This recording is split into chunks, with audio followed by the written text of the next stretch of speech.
మీ business ఏదైనా మీ ఊర్లో promotion చేయాలంటే అది సుమన్ టీవీతోనే సాధ్యం. ఇప్పుడే సంప్రదించండి. ఖమ్మం జిల్లా ఎన్కూరు మండల కేంద్రంలో రోడ్డు ప్రమాదం జరిగింది. రోడ్డుపై ఆగి ఉన్న ట్రాక్టర్ ట్రక్ను ఆర్టీసీ బస్సు ఢీకొట్టిన ఘటనలో పలువురికి స్వల్ప గాయాలయ్యాయి.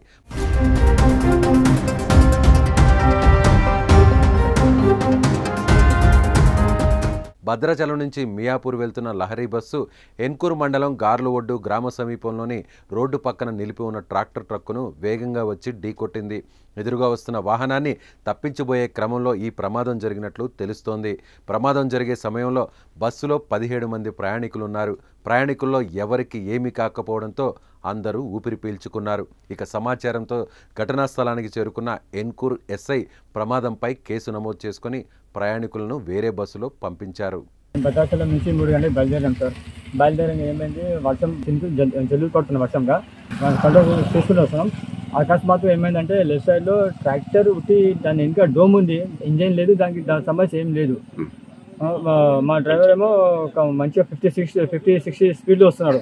కాకపోతే ఇదే యాంగిల్లో లారీ వస్తుంది సార్, మన మధ్యలో లారీ. ఆ ఫోక్సింగ్కి ఇది కనిపించలేదు, అది కంట్రోల్ కాకుండా దానికి గుద్దేశాడు అనమాట.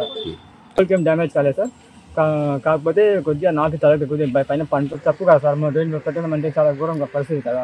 అది ఒకవేళ ట్రక్ లేకపోతే ప్రమాదం తప్పే మాకు సేఫ్ వెళ్ళిపోయి వాళ్ళం. ఎందుకంటే ట్రక్ ఉన్న వల్లనే అతను ఫ్లైట్ ఫోక్సింగ్కి అది లెఫ్ట్ సైడ్ ట్రక్ 4:30 సార్. తెల్లవారుజామున